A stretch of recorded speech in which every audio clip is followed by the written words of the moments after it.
Vintage Surplus here, and USMC padded sub belts are back in stock. Now, while I'm making a video, that could be an email, and that is an email, well, mainly as an apology for the last time we talked about the USMC padded sub belts. I posted that video up, and they were not in stock properly. I thought they were going to be in stock. I thought everything was lined up for them to be in stock when that video posted, and they were not. They came into stock later that day. They didn't get the proper announcement, but they still sold out really quickly. So this is just me apologizing for that because I messed up. So I do apologize for that greatly.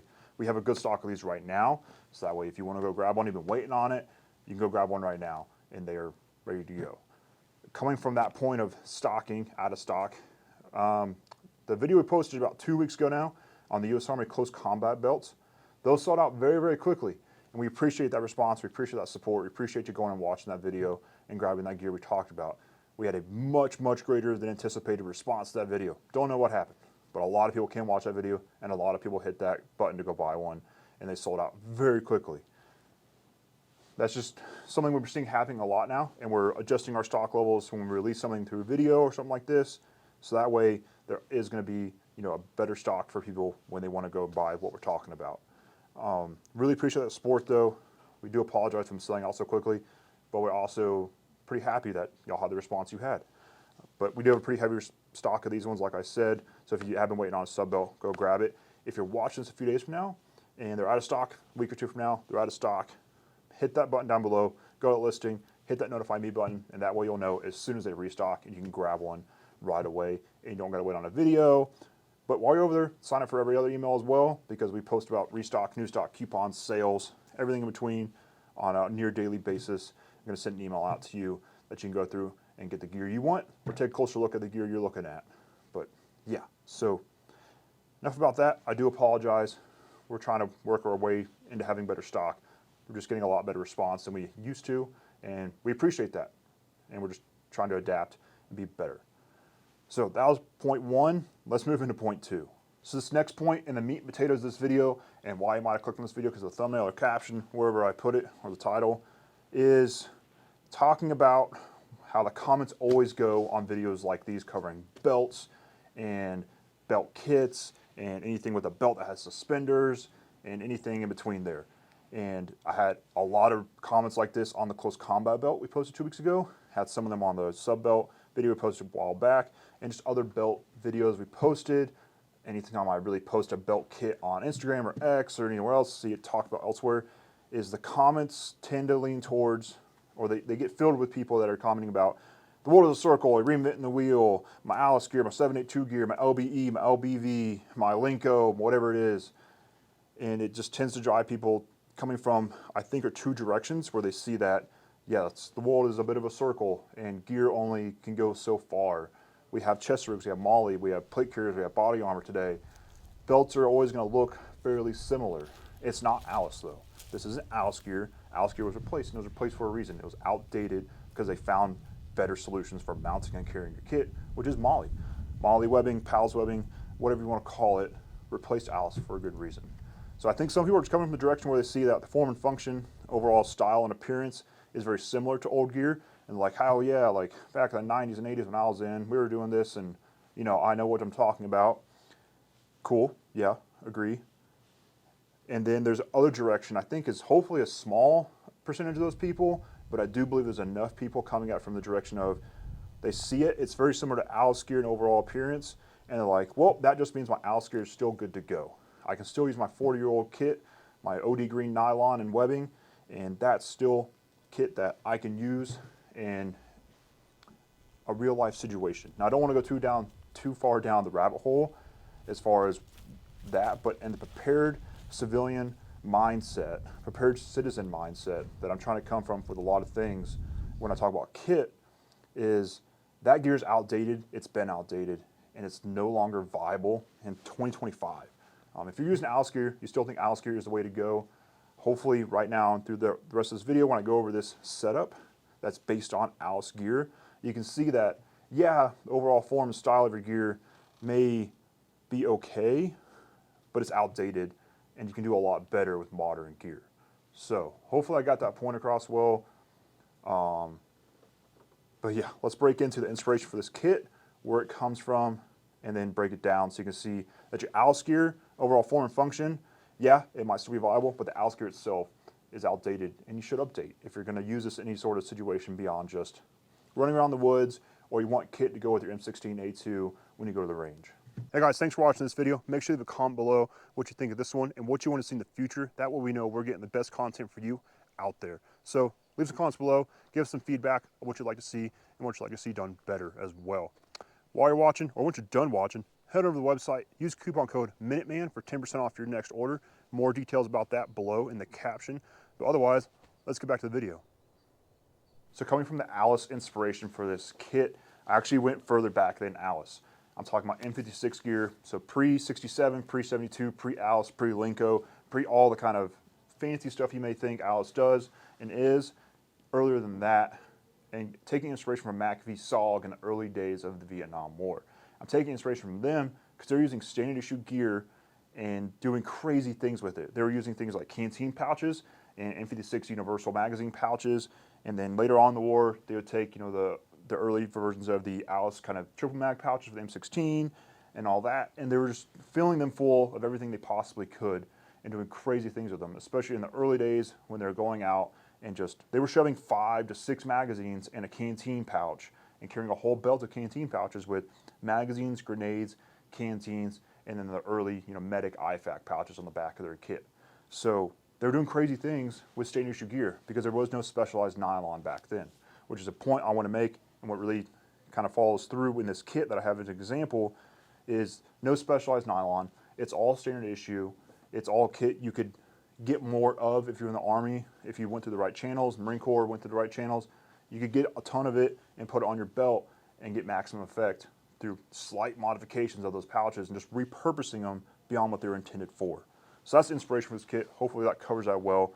It's just taking standard issue gear, just like they did back in the day, and getting a lot more out of it through just not even innovation necessarily, and just thinking, what else can this do for me, rather than just carry a canteen or just carry, you know, some M14 magazines. Can I shove grenades in there? Can I shove mags in there? How many can I fit? And how much hate can I lay down at the end of the day? So going from there, we'll talk a little more as I go through the kit, but that's the inspiration, and that's where I'm trying to drive the point home. ALICE gear in overall form may still be okay, but it needs to be updated as far as what it actually is, and it can still do some good work. So let's dig into what I'm calling the all-gas belt kit. So you might think, why would you call it the all-gas belt kit? Well, A, I wanted to give it a cool name. It's not because we're selling it as a bundle, but you can usually buy this as a, you know, complete kit, just search around. But I wanted to give it that name because of what it reflects. And it's those old McAfee SOG guys wearing kit that was just, it was all gas, no brakes. It was going for broke when they wore their kit. They're getting out there and carrying everything they needed to fight right on their belt line, and everything else is carried in their backpack. So there's very little in the way of sustainment on here outside of water, and there's essentially nothing else as far as sustainment. It's just magazines, space for grenades, space for small things you might need general purpose wise that help you fight, and nothing really else. This will be worn with a backpack, so less, you know, this is all-encompassing belt kit that you're just gonna put on and rock out and get out there with. You wear this with a backpack just like they would, and that's how you're gonna do it. You will see me wearing this a little bit in the video, and we'll get into that at the end and cover what's going on with this fanny pack thing. But again, just repurposing, you know, the gear, standard issue gear, and getting better use out of it. So going from my left to my right, you're gonna see a lot of magazines and not much in between. So let's dig into this kit. So taking from the inspiration where it is repurposing standard issue pouches to do more, you're gonna see 2 types of pouches on here. Well, 3 technically, but really 2 types of pouches in particular. I have 4 what are 100-round / old IFAC pouches. So those pouches, you can get a lot of use out of them. They're really great pouches. I love them, and they're doing great things on this kit. And you're gonna see 2 canteen pouches carrying canteens. I could have had this whole belt canteens. Decided to go with a little bit different here, but good use out of all the pouches here. So I got 2 1-quarts and a bunch of magazines. So on either wing, easy to get out of, I have a 100-round pouch, and each of these has 5 magazines in them. So I have 10 magazines total on my kit. Now these are a little hard to close, and they have all 5 in there. I'll give you that, but they can hold 5 pretty secure, and I got my little Ranger loops, whatever you want to call them, on there, help me pull my magazines out. So when there's 4 in there, it's still pretty tight. When there's 3, it gets a little loose. I did slightly upgrade / modify, however you want to call it, these pouches, and I just put some elastic on the outside to kind of cinch those pouches in. Now they are really snug as it is with 5, I don't need it with the 5 in there, but when there's 4, a little less, it just helps me get that snug down so they're not rolling around. I'm gonna fall out super easy, and I can still close that pouch back up real nice and easy. So that's what you see 10 magazines. Mac VSAW guys were carrying anything from 10, 12, 14 magazines right on their belt line, and they'd have a resupply through a bandolier of some sort or another in their backpack, to where the standard round count those guys are carrying individually was 600 to 700 rounds on their person every time they went out. That's wild. You know, here in 10 magazines, I have 300 rounds. Still pretty crazy to think about that, but it's nowhere near what they're doing. So a bandolier is something else I'd have in my backpack to carry more ammo. And we'll talk about that too at the end, what that bandolier can do for me. Going from there, I have a knife. I don't really normally put knives on kits, but I thought that it was, you know, a good time to put a knife on a belt line. So I do have a knife right here. Nothing too crazy, it's just lashed into the MOLLE webbing. Another 100-round pouch. This one's acting more as GP. Now, in the Mac v SOG type kits, you would see grenades in here most likely. Didn't really want to put grenades in here from the civilian aspect.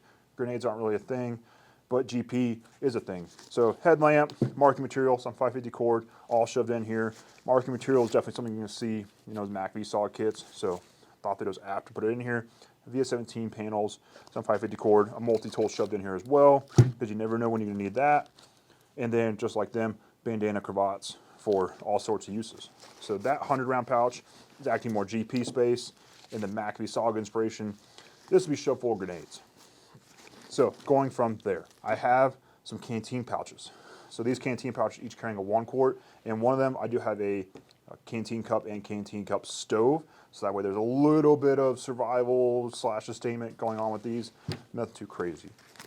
I do have some duct tape, a lighter in this pocket, and then over here I have some fire making and water purification. So not too much going on, a little bit of survival and immediate gear repair going on with the canteen pouches. Each of these canteens is also dummy corded down, so if I do pull it out, I'm not going to lose it. So pull it out, everything like that, be good to go. But yeah, nothing really too crazy going on with those. In between here, you see I have some 550 cord. This is just a lash down, anything I really need to lash down, so I can carry a tarp, a poncho, a what weather top right on my belt line if I displace from my backpack, and still be kind of good to go. And it sits pretty well right there. You don't really notice it. It's not a lot of weight dragging you down. Going from the canteens, and I know I'm kind of rushing through this kit. There's not much to it, so I just want to kind of get through it quickly because I've talked enough as it is through this video. But from here, going off, I have an IFAK. It's just a plussed up IFAK in a 100-round / IFAK pouch. A little more than your standard IFAK going on in there. Behind it, I have shears just tucked into the webbing. Combined with, you know, a knife, shears are really nice because it's just a nice cutting implement for anything from, you know, trauma purposes to just general purpose. So shears are nice. The third type of pouch I have on this kit, and just one of them is a tourniquet pouch. Just having another spare tourniquet is nice, so having that in conjunction with one of my IFAK and ones I'll be wearing elsewhere just gets me a little better off at the end of the day. And then, like I said, another 100-rounder carrying 5 more magazines, bringing this load up to 10 magazines right on the belt for 300 rounds. So that's the belt. Pretty simple, not much to it. Just like old ALICE gear, just like the pre-ALICE gear, just like old Mac VSAW kits. It's just sitting around laying down hate and getting ammo, carrying as much ammo as possible. Now, going from the carrying as much ammo as possible, I talk about a bandolier a little bit. So let's look at the bandolier and how it's helped me out get more ammo to the fight. So during the Vietnam War, you know, they're wearing their M56 gear, 67, 72, ALICE, Linko gear, whatever you want to call it back then. They're also using a little bit of capture enemy equipment with the Mac VSAW and then just in general, and just using that to carry more ammo on them when they need to. So my bandolier, which I'm at this point carrying in my assault pack, right where it goes snapped in. I can also pull it out and wear it as a impromptu chest rig to carry six more magazines on my person. Hopefully don't mess the mic up. But just taking that, adjusting the strap down, some 550 cord on a little clip. I can get it clipped in. Boom, I can wear this right with my belt kit. It's not the most comfortable thing in the world. Nothing really is though, but I can have 6 more magazines right on my body, ready to go. Plussing up from 10 to 16 mags and whatever math that is times 30. So a lot of rounds right on me, able to fight really well. Just keeping that inspiration of repurposing general purpose or repurposing general issued gear. So that's the bandolier. What you also saw I wanted to cover as well is this little fanny pack that I made up for this kit. So this little fanny pack, whatever you want to call it, nut ruck, is just a USMC assault pouch that's been repurposed into a waist pack of sorts. Now this, as you saw on here, there's almost no admin gear on here. I mean, there is no admin kind of supply on here. So between what I'm carrying my chest pockets, shoulder pockets, I'm carrying the rest of it in here. So I just put a strap on here. We'll have a video covering this. It's nothing too crazy as far as how to do this. We'll do a video because when we post on Instagram, people really liked this. But just put a strap on there with a buckle so it's easy to take off and put on. And in here I can carry all sorts of admin stuff. So I can carry my compass, another pair of shears in here right now, mat, more marking, notes, notepads, pens, some tape, some face paint, everything in there. And it just makes my life a little easier carrying the admin stuff I want. And I can wear this on my front, I can kick it around back, don't really notice it, and it wears pretty well. So that's this kit. Pretty simple. I know I kind of rushed through it, but I didn't want to take too long to explain anything that didn't really need over explaining. But I hope you enjoyed that. Inspiration, again, talking about Alice gear, and you might think it's still really good for you, really good to use, really good to go. It's not, and you can do what you like to do with your Alice gear much, much better with modern gear. So that's where the inspiration came from, and that's what I tried to reflect here. That's the point I'm trying to make. And if I didn't make the point and you're still like, oh, my Alice gear is still better than yours, well, at least I got to have fun running around the mountains, making up kit, and playing around with it some for this kind of purpose. So I think I won at the end of the day still. But yeah, so I hope you enjoyed this one. I'll have a link down below to the padded sub belts, and I'll try and put some links to some of these pouches. So if you want to make up something like this, you can. I will say, the 100 rounders do a great job carrying 5 mags. They are tight to close though. You're not going to be able to fit your P mags in there, but a little bit of adding some shot cord on there definitely does a trick to get these a little better off as far as holding your magazines in there more securely. But yep, on my table. Cool. But that's the video. I appreciate y'all watching a lot. Make sure to leave a comment below what y'all thought about this kit. And I do want to talk about, real quick before I actually end this video, is this still a viable form of kit in a modern warfighter setting if you're in the Army or Marine Corps? And I think the answer is yes. And I want to say yes because, not that we're running around with belts a lot these days, but there is a potential for that to happen. But if you're just being told, hey, mags are all that matter, carry your backpack with your sustainment supplies, but you just need to carry as much magazines, much ammo, and much warfighting stuff right on your kit as possible, this is a way to do it. I'm sure there's better ways. And going from the whole belt kit thing into modern day, when I touched on the specialized nylon earlier, you can make this belt so much better with modern, aftermarket, even issued gear that can be hard to get at times, but you could do a much better job. But repurposing just strictly issued equipment was pretty fun to do. But yes, you could do a much better job with your insert brand name triple mag pouch, that can carry 16 billion different things. So, but give me the inspiration. I do like how this turned out, and I do like how it works. But yeah, like I said, leave a comment below what you thought of this kit, what you think of Alice, what you think of modern day Alice reinterpretations, and what you think I was missing, everything between, what you want to see in the future, and what you think we could do better. But appreciate you watching, thanks for watching, and see you in the next one.